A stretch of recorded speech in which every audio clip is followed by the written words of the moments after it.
വെക്കുകയാണെങ്കിൽ അത് വീട്ടിലെ 4 ചുമരുകൾക്കുള്ളിൽ തീരണം. അതൊക്കെ അങ്ങനെ തന്നെ.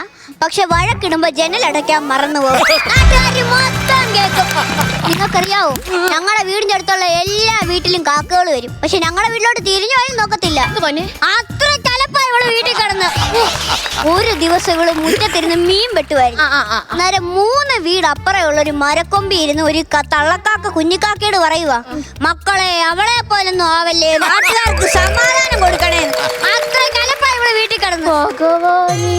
സാധാരണ ഈ ഒച്ചകളൊക്കെ എങ്ങനെയാണ് പോകുന്നത്? ഇങ്ങനെ പതിയെ എഴഞ്ഞ് ആണല്ലോ.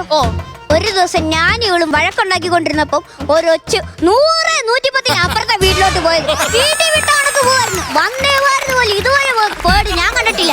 അത്രയ്ക്ക് ബഹളമാണ് ഇവള് വീട്ടിൽ കിടന്ന്. അതെ, ഒരു കാര്യം അറിയാവൂ, ഞാനാണ് ഈ രാവിലെ തൊട്ട് രാത്രി വരെ പണിയെടുത്ത് വീട്ടിൽ കാശ് കൊണ്ട് കൊടുക്കുന്നത്. എനിക്ക് ഇവളൊരു വില തരുന്നില്ല. നിങ്ങൾ വീട്ടിൽ കാശ് കൊണ്ടായിരുന്നു ശരി, പക്ഷെ വീട്ടിൽ കാര്യങ്ങളൊക്കെ നോക്കുന്നത് ഞാനാ. ഞാൻ കാരണമല്ലേ വീട് സാധനങ്ങൾ മേടിക്കുന്നത്. അത് ശരി, പക്ഷെ വീട്ടിൽ കാര്യങ്ങൾ